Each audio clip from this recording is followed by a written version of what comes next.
Hi guys, Steph here. Now, this morning I was just in between doing things and I was a little bit bored and I just wanted to take my mind off things I was doing. So, what I decided to do is for whatever reason, I actually got all my old pens out, some of the collection, just to look through them, to admire them, to look at the colours, the designs, the engineering of them. Oh, some lovely pens.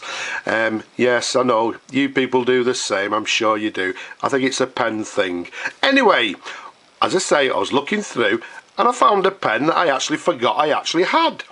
Look at that there. How can I forget about this particular pen? What a beauty. Absolutely gorgeous. Well, what we have here, it's a hard rubber pen with this beautiful, beautiful silver overlay. There's no maker's mark on this, so unfortunately I can't tell you too much about the particular pen.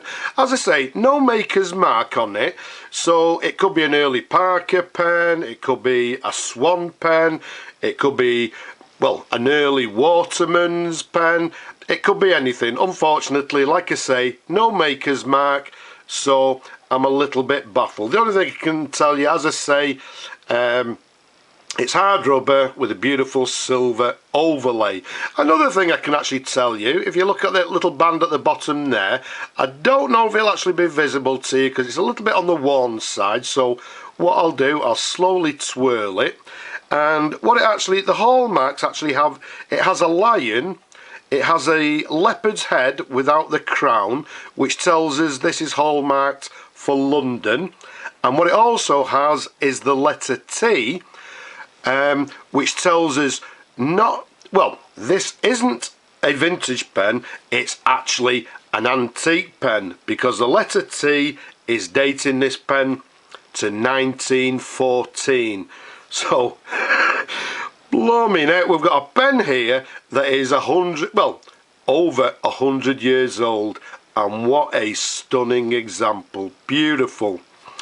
The size of it, from the top of the cap to the bottom of the barrel, I've measured it 138mm capped. Around the barrel here, around about 10mm in diameter. And as you can see, the cap is slightly wider, and I've measured the cap at 12mm in diameter. The top of the cap, the cap there, as you can see, is what we term as a slip cap. So it just slips on and off. It doesn't screw or anything like that. Let's give you some twirls. An absolutely beautiful example. How I forgot about this, I do not know. But it's worthy for, obviously worthy of a video. So you can see the section there. It's got this long tapered slim section to the top there. Whether this is actually the original nib or not, I do not know. I'm not too sure. The nib, which I'll keep still, is a warranted 14 karat gold nib, and to the bottom it's got TDLR and Company Limited, which basically tells us the nib is a Thomas De La Rue and Company Limited nib. Again, whether that's the original nib, whether this is actually a Thomas De La Rue fountain pen, I'm not particularly sure, to be quite honest with you. Let's give you a sideways view there. There you go, lovely. And let's show you the feed underneath. You can see it's been cleaned and everything, so it's in lovely clean condition.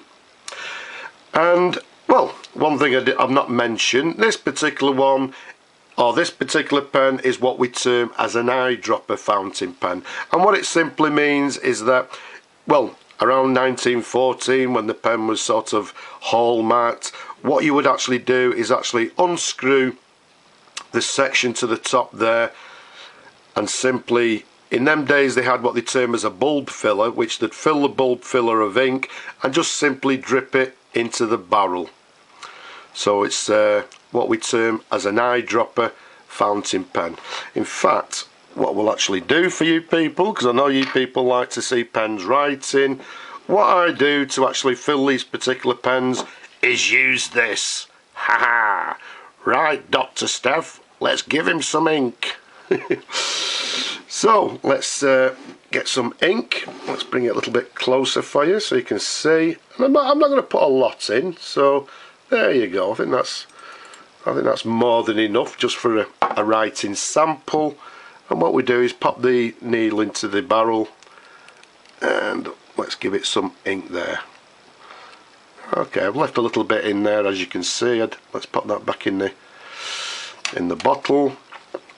Let's get the section, pop that back on. Let's get a little bit of a tissue just to see if there's any sort of ink or anything. In fact, I've got ink on my fingers, but never mind. So let's bring on some paper.